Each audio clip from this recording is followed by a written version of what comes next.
Breaking news! A massive underground city has been discovered beneath the Pyramids of Giza. 5 previously unknown chambers have been allegedly found in the Pyramid of Khafre, the second largest pyramid at Giza. On top of that, 8 cylindrical shafts have been discovered surrounded by spiral pathways.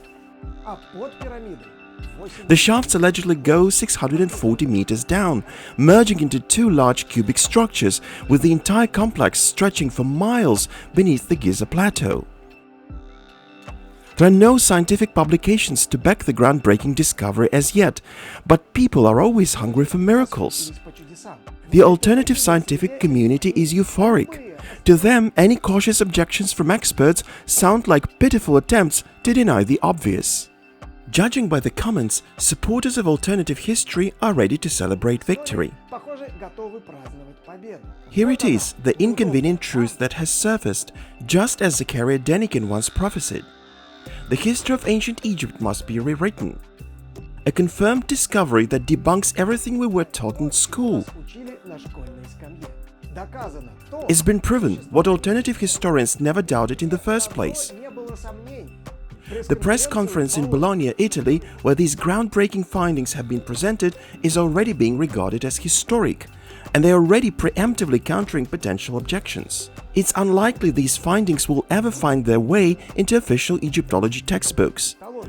After all, Egyptologists have always been an exclusive caste, fiercely guarding its privileges and refusing to acknowledge any outside contributions. Egyptologists will never accept independent researchers' conclusions, because doing so would mean undermining their own authority.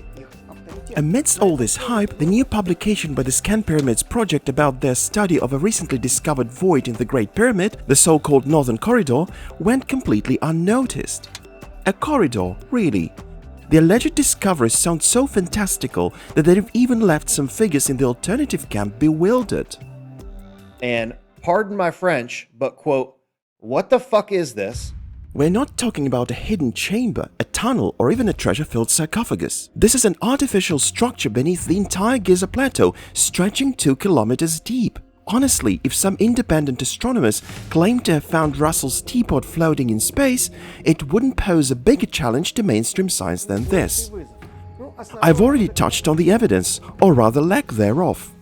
Nobody's seen it. Grand statements for journalists and flashy 3D models might dazzle the gullible, but those tedious academics demand things like peer-reviewed papers with detailed methodology, validation of techniques, discussion of results, comparisons with other studies. Until that is presented, there's nothing to discuss scientifically. So what if we got for real the researchers' credentials and prior work? A short press conference video and multiple studies of the Giza plateau. Alright, let's break it all down. The paper lists 3 authors, but only Filippo Biondi, an Italian engineer specializing in radar and remote sensing, has relevant expertise. That said, I couldn't find any archaeological projects in his record. Though he has studied a dam in Iraq and analyzed bridges and ships with radar. His co-authors raise red flags though. Corrado Malanga, the project lead, is listed as a professor of organic chemistry at the University of Pisa, except he appears to be retired or no longer affiliated. What's more, according to Malanga's personal website, he has been deeply involved in UFO research for over 40 years, even joining Italy's National UFO Study Center and publishing in ufology journals. Malanga has focused extensively on alien abductions, which he investigated using the regressive hypnosis technique. He claims to have physical evidence of extraterrestrial experiments on humans, such as implants and scars, and insists these implants can be deactivated through sheer willpower under hypnosis. Among Malanga's published works are titles like Aliens or Demons and Cheops, the Immortality Factory, which, as you might guess, ties directly into our topic. Here's a quote from the book's synopsis. With his meticulous and logical approach, Malanga mercilessly dismantles all conventional wisdom, exposing what he sees as countless, far too countless gaps, omissions and contradictions in official history, utterly shattering the narrative we've been forced to accept. Then, armed with irrefutable scientific data and common sense logic, he pieces together a grand theory linking the Giza pyramids and other unexplained megalithic sites worldwide to elongated skull people, alien races, and a pre-flood civilization. Shut up and take my money! Malanga has also penned several essays on spiritism and esotericism. As you can see, things are quite advanced here. But wait, the third author is just as intriguing. Enter Dr. Armando May, billed as an Egyptology expert. Turns out he's more of a self-styled expert, a journalist and independent researcher, author of the trilogy In Search of Science's Secrets, Giza Satellite Pyramids and the Secret Code, and The Secret of the Gods, a journey through science, Kabbalah and alchemy. The book's synopsis states, using a series of mathematical models, the author calculates the probable construction date of the pyramids, the Sphinx, and other ancient monuments to be 36,400 BCE. Now, I risk being accused of ad hominem arguments, discussing researchers rather than their theories. Fair enough. Let's examine what we actually have. The only tangible academic reference is a 2022 paper co-authored by Biondi and Malanga. The paper discusses previously unknown structures within the Great Pyramid, allegedly detected using the same radar-based methodology. I'm no expert in radar, so my critique will focus on broader inconsistencies rather than technical nuances. I can't dissect their methods, but I can assess the paper's internal logic. And from the very first paragraphs, glaring red flags begin to emerge. For instance, the authors claim completion of the work is estimated to have taken at least 2.5 million blocks put in place with millimeter precision. Granite was indeed used for the lining of the king's chamber and its ceiling beams, but the primary material of the Great Pyramid is actually limestone. The precision of the block placement can be assessed simply by visually studying photographs of the pyramid's layers. The text then references the Davidovits geopolymer concrete theory, the possibility of a more advanced civilization predating the established timeline, energies causing the pyramids to vibrate, and even mechanical engineering in ancient Egypt. The authors persistently refer to the Great Pyramid as Khnum Khufu. While it's true that Pharaoh Khufu's extended name included the god Khnum, no one uses this form to designate the pyramid itself. Given what we already know about Dr. Malanga, these exotic theories in the paper aren't one bit surprising. However, my editorial eye has also caught sloppy and inaccurate citations, which is a clear sign that the paper didn't get a proper peer review. For example, the paper mentions a 2005 magnetic gradiometer survey of the Great Pyramid in the section that lists previous attempts to study the pyramid's interior. Large burial structures made of clay bricks were allegedly discovered inside the Great Pyramid, which already sounds strange, doesn't it? And indeed, the source cited actually refers not to Khufu's pyramid at all, but to the pyramid complex of Djoser at Saqqara, and not even to the pyramid itself, but to an area northeast of it. It gets even better. Quoting the data interpretation section of the paper, the author's vision begins with what we have previously published, followed by a citation of source number 72. Wait, what? Source number 72 in the bibliography is strangely titled MS Windows NT Kernel Overview. What? Yet the actual citation links to an article on the Scan Pyramids project that has no connection whatsoever to Biondi and Malanga's work. Another quote. According to the authors of 73, the idea that the pyramids of the Giza plateau had this characteristic is due to the need to convey, in an orderly manner, the water that flowed along the faces of the pyramidal structures. But alas, source number 73 has nothing to do with the water flow at the Giza pyramids. Just check out the title, Developmental Effects of Perinatal Exposure to Extremely Weak 7 Hz Magnetic Fields and Nitric Oxide Modulation in the Wistar albino rat. I couldn't believe my eyes. I actually checked the reference and sure enough, no pyramids in sight, just equations and drool. Nitric oxide and lab rats. Another source cited in the same section bears this stellar title, Enhanced Mortality of Rat Pups Following Inductions of Epileptic Seizures After Perinatal Exposures to 5NT 7 Hz Magnetic Fields.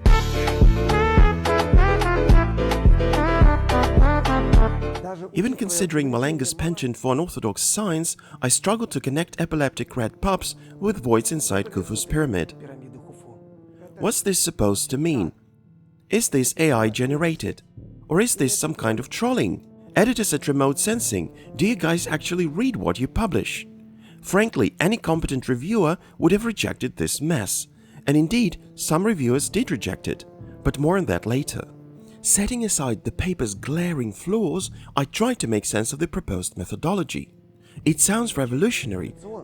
The researchers claim to use satellite radar data to detect subsurface anomalies. Similar techniques have been used before, for instance in a search for a buried branch of the Nile, hidden beneath the desert sands.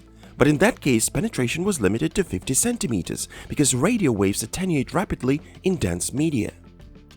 The best results are achieved only by the ground-penetrating radar placed directly on the surveyed surface and certainly not from orbit. At the core of Filippo Biondi's method is a radar that detects surface vibrations caused by wind, human activity or seismic noise, then reconstructs internal structures based on these micro-oscillations. It sounds impressive and promising if it actually works. The team applied it to data from Italy's Cosmos Sky-Met satellites, producing tomographic images and a 3D model of Khufu's pyramid, known and supposedly newly discovered chambers. But how credible are their findings? First, the authors assert that all three Giza pyramids have not 4 but 8 faces, with a 4-pointed star cross-section. The idea gained traction after the pseudo-documentary The Revelation of the Pyramids, but subtle grooves on the faces of Khufu's pyramid were first noted by Rex Engelbach about 100 years ago. The grooves are visible only under certain lighting conditions. A number of different theories has been put forth to explain the grooves. Interestingly, they are found only in the center of the faces of the Great Pyramid. One theory is that the grooves were formed by hundreds of one-ton blocks dropped from the top of the pyramid. The paper claims this to be proven for all 3 pyramids, but their visualizations don't clearly show 8 faces. Independent verification by LiDAR or photogrammetry could set the matter at rest. The authors highlight their method's success by detecting known features such as the Grand Gallery, the King's Chamber and the relieving chambers, which they illustrate with a tomographic scan and a cross-section of the pyramid. They match the blobs in the image with the Great Gallery, the King's Chamber and the relieving chambers on top of the King's Chamber. Oddly, they label this vertical structure Z, a reference to the jet pillar, the spine of the god Osiris, the ancient Egyptian symbol of stability. First, I had no idea why. Then I read a book by Armando May, who saw some resemblance of the stacked relief chambers to the jet pillar. The paper describes as many as 20 hypothetical rooms and tunnels, including 2 large ascending ramps, mid-pyramid height, linked by a corridor, 2 descending ramps beneath the pyramid, and a northern underground complex of tunnels. A pyramid that's more like an anthill. The authors cite indirect evidence to support their theory. Well, some of the claims seem to rely on pretty shaky logic. For example, quote, "The presence of rooms located under the King's Room is also amply documented by many photographic findings on the web." End of quote. But what findings on the web are they referring to? The paper doesn't specify that. In addition to that, the authors cite previous attempts to locate hidden chambers in the pyramid, most notably the Scan Pyramids project. This international team used muon tomography and other advanced techniques, and after years of research, they identified just 2 anomalies inside the Great Pyramid: the so-called Big Void and the North Face Corridor. The researchers didn't jump to conclusions, using terms such as anomaly in the paper and stressing the need for independent verification. The 2 anomalies were first reported in 2016, but the smaller northern corridor was finally confirmed using ground-penetrating radar, ultrasound and a tiny endoscopic camera only in 2023. So do Biondi and Malanga's results align with the actual findings? Their tomography should clearly show these voids if their method works. The big void is tag 19 in their study. They do list it among detected anomalies, but their tomographic image is incomprehensible. Can you see anything in that little square labeled tag 19? I sure can't. To the left, however, there's a giant red blob labeled Tag 1. The authors dismiss it as a, quote, false signal generated by the pyramid's southwestern ascending edge, end of quote. Yet later, they outright contradict themselves. No traces of the presence of a structure identified as a big void, put in evidence by muonic spectroscopy, was in our hands detected by SAR. So did they actually discover anything at all? Their list of discovered anomalies also mentions the so-called small void, or the northern corridor. Yet the size of that structure indicated in the diagram shown in the paper does not match the size published by Scan Pyramids in 2023. Check out this diagram by Biondi and Malanga. The northern corridor is shown as being over 15 meters in length and nearly 6 meters high, while the real anomaly is much smaller in size, being 9 meters long and just 2 meters high. There's clearly a mismatch here. And yet the authors attacked their peers from Scan Pyramids with criticism. Let me quote, "The muon spectroscopy used in 2017 would not have been deemed reliable by the Egyptian Supreme Council of Antiquities, providing controversial data," end of quote. The quote is linked to source number 41. The cited source describes the discovery of the big void but says nothing about data inconsistency. In reality, Egypt's Ministry of Antiquities never declared these results unreliable. The ministry simply urged caution, calling for further verification,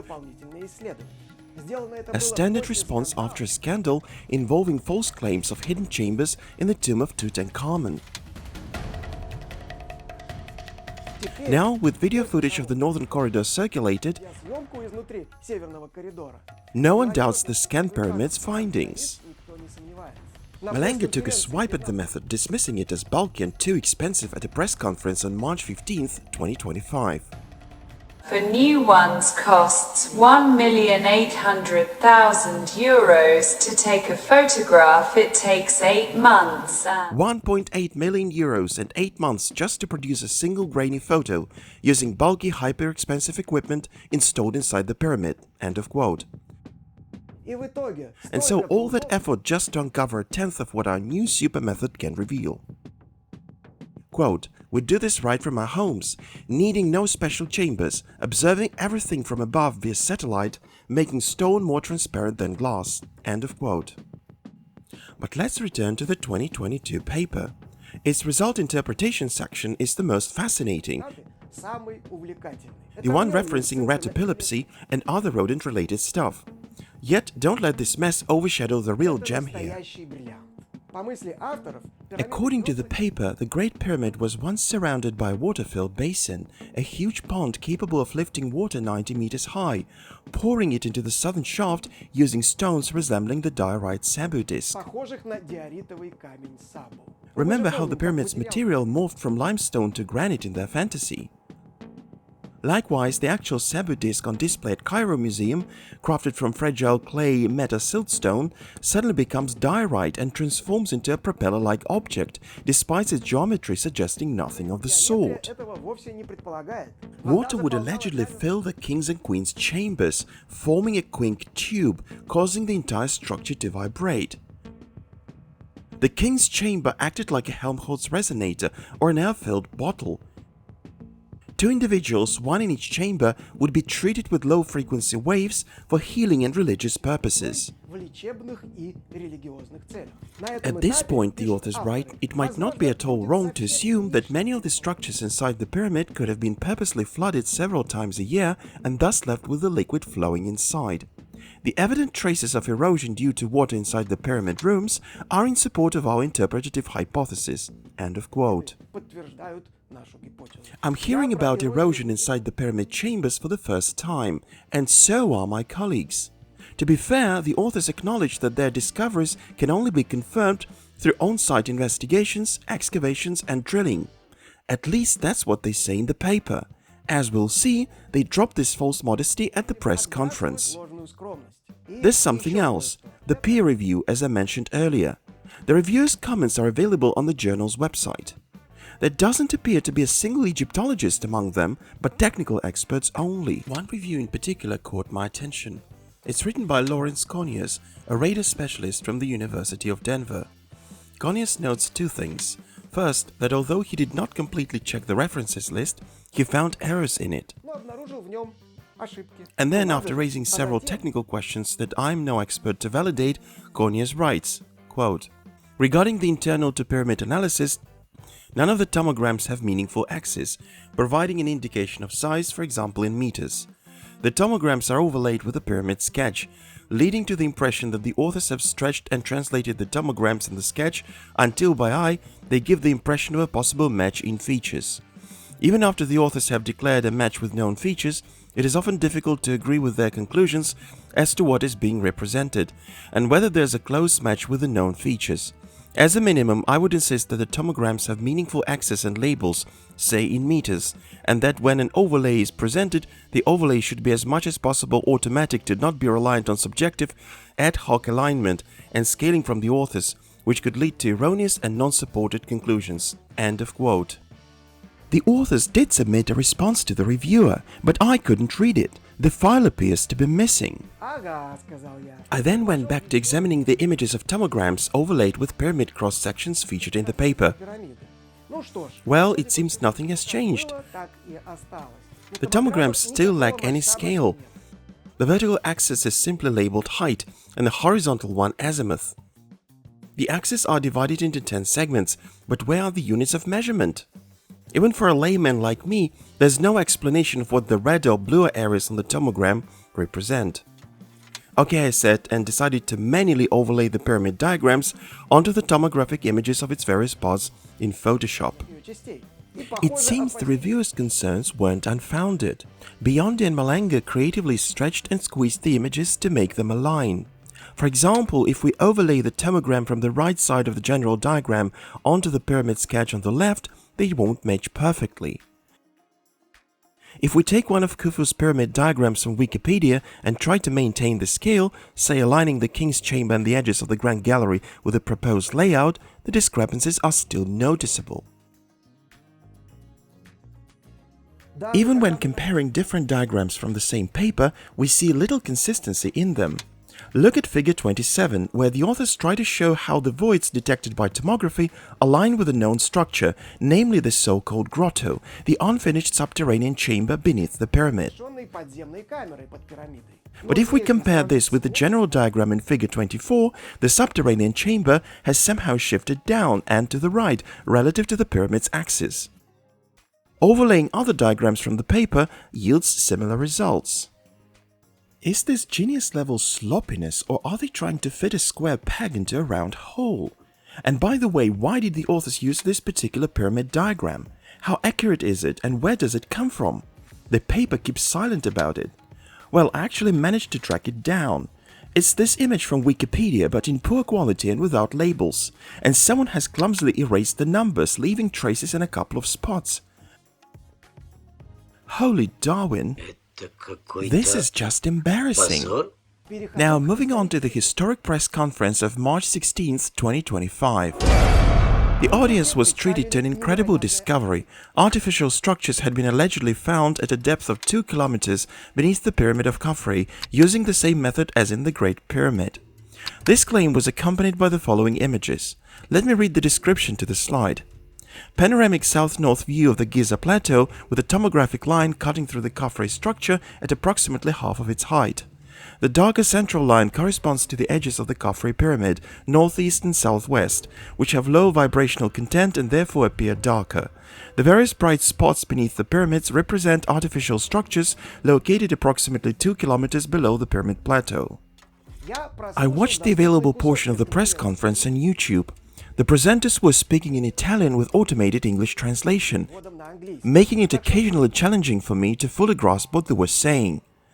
Here are some of the more striking claims, particularly those championed by Malanga. The results require no further proof because they are like photographs. If I photographed the Leaning Tower of Pisa, says Malanga, I wouldn't need 500 other people to photograph it to prove it exists. This research as it stands already confirms these findings are real. The cavities beneath the pyramids show geometric patterns that completely rule out natural formation. Some structures may support the pyramid's weight, Our calculations show the pyramid would sink into sand without proper foundation. Incredible, amazing, a work of genius. Ancient Egyptians from 4.5 millennia ago lacked wheels, levers or stone-cutting skills. They couldn't have built structures extending 1200 meters underground. They merely restored the pyramids that were already there. These underground structures could be the legendary Hall of Amenti or the Hall of Records, an ancient library mentioned in ancient Egyptian texts. The pyramid might be an infrasound machine for the pharaoh's healing, as ancient myths worldwide describe healing by sound. Long ago, some celestial bodies smashed into the earth, shifting its axis and causing 100-meter-high floods. Sea salt found inside the Great Pyramid proves this. And of course, establishment Egyptologists will never accept these findings. They can't admit they might be wrong. My reaction to this: the Pyramids of Giza don't stand on sand, they stand on a bedrock foundation that serves as their natural support structure. They require no special supporting features, at least of all in the form of wells. The Hall of Amenti or the Hall of Records doesn't originate from ancient Egyptian texts. This concept comes from the so-called Emerald Tablets of Thoth, much revered by the advocates of Atlantis. These tablets were first mentioned in the mid-20th century by Maurice Doreal, an occultist and founder of the Brotherhood of the White Temple movement. Doreal claimed to have discovered a set of emerald tablets inscribed with writings inside the Great Pyramid in 1925, asserting they belonged to the Egyptian god Thoth, who doubled as the king of Atlantis.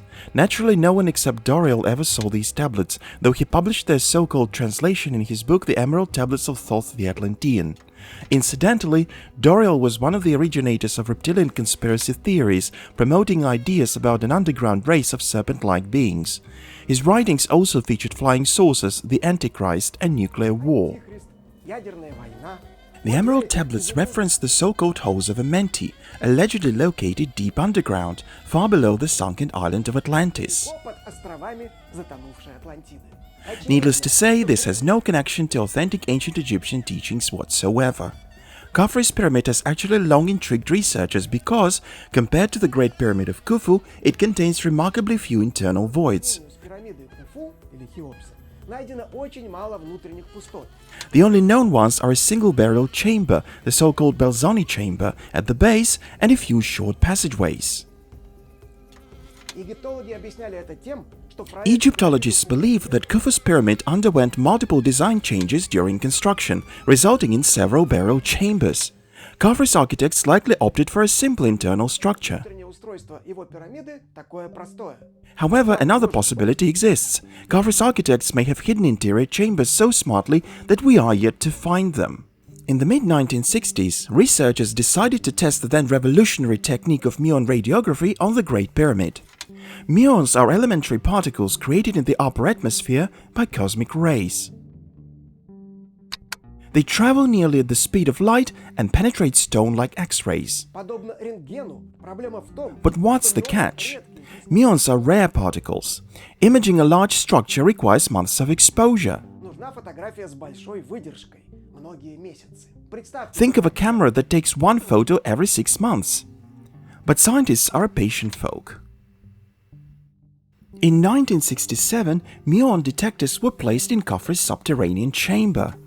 After a year of data collection, the first transparent image of the pyramid was generated using 700,000 detected muons. The image resolution gradually improved, revealing new details, notably the remaining casing stones near the pyramid's peak, confirming the method's validity.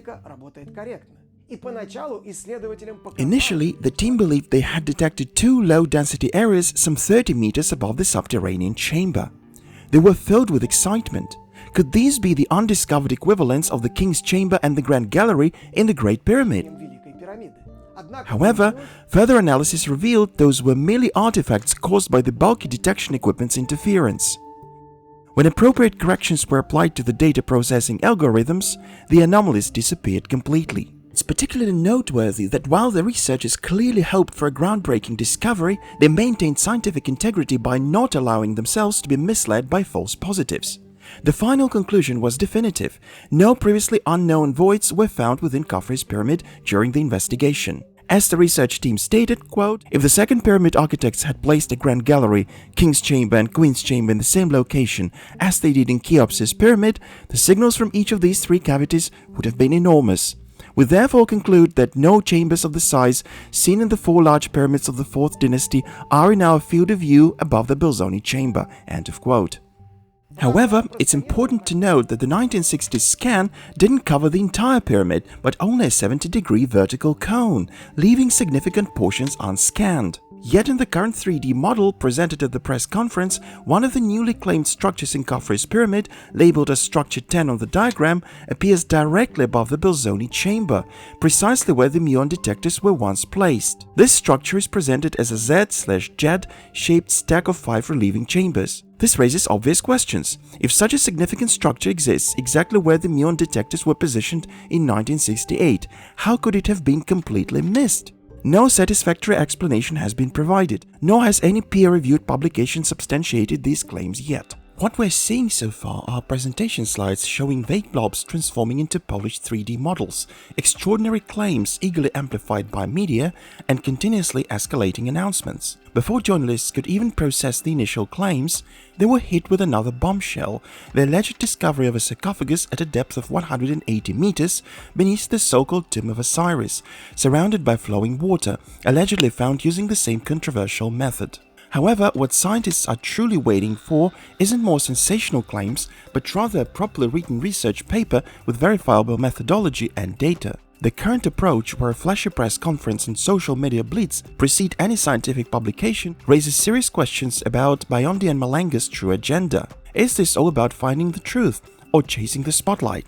The fame at least seems secured. Even if no further evidence emerges, tales of a vast hidden city beneath the pyramids is sure to thrive indefinitely in alternative history fan circles. Meanwhile, in stark contrast, a collaborative team of researchers from Egypt, the US, Belgium, the UK and Japan has recently installed a muon telescope inside Khafre's pyramid for a new, rigorous investigation. This is the same team that had previously discovered the Big Void and the smaller corridor in the Great Pyramid. The new project was announced in November 2023, meaning the muon telescope installed in the Bolzoni chamber is likely already operational. In the near future, we should have a possibility for independent verification of Malanga, Biondi and May's sensational claims. So, get your popcorn ready, guys. I'm Alexander Sokolov. See you next time.